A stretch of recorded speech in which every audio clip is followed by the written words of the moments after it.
All right, so now let's move on from there. So we have glycolysis. Glycolysis has turned your 6-carbon glucose into a 3-carbon pyruvate molecule or pyruvic acid.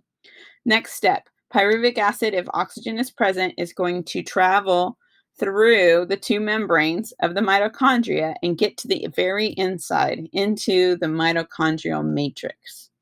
When it gets there, it's going to run into a coenzyme A. So coenzyme A, again, an enzyme. What is an enzyme? It's just helping to make reactions occur, right? That's the job of enzymes. It's not changing anything. It's just holding on to molecules, right? That's what that enzyme's doing. It's just holding on to it. So pyruvate is a 3-carbon compound, and look what's going to happen. We have NADP plus interacting with pyruvate and stealing 2 electrons, right? Stealing 2 electrons. And then also pulling off a hydrogen ion. It actually ends up pulling off 2.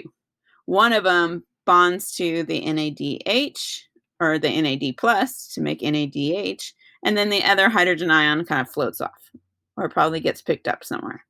But we are making a hydrogen ion, and then we're making NADH. Then we also have one of the carbons is coming off. When it comes off with 2 oxygens, and so it comes off as a gas, as in carbon dioxide gas. So carbon dioxide gas is released. It is a waste product. The cell has no use for carbon dioxide, right? So that just goes away, just escapes through all the membranes and out of the cell.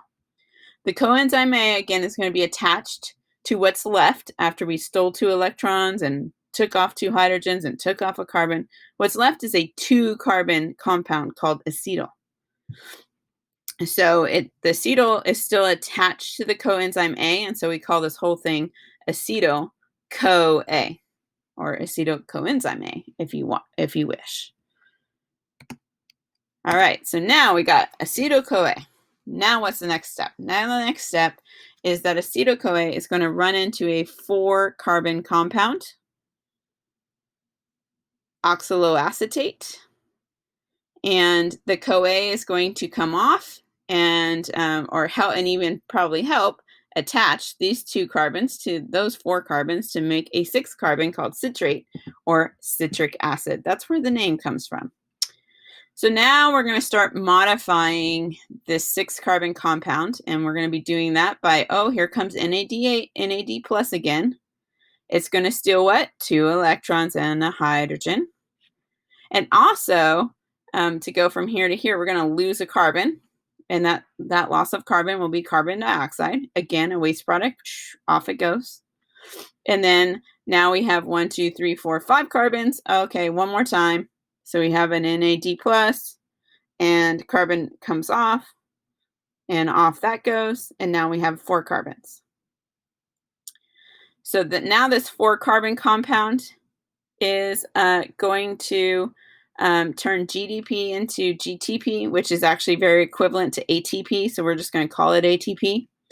And then we also are going to have, a new thing called FAD, a new enzyme, FAD.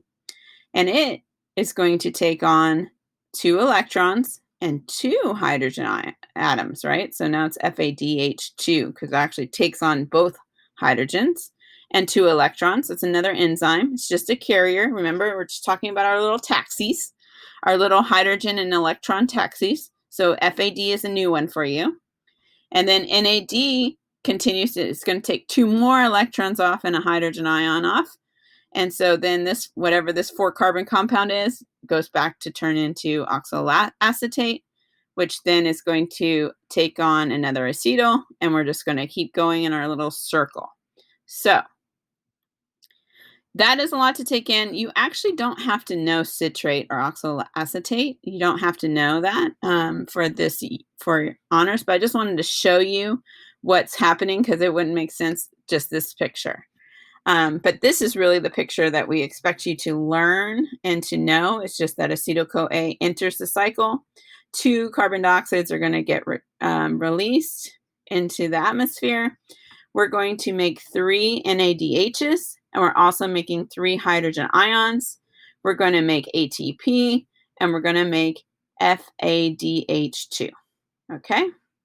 So now that we made NADH and FADH2, they're going to the ETC. What about the ATP? Well, the ATP will be used by the cell to do its cell processes, right? It's its energy.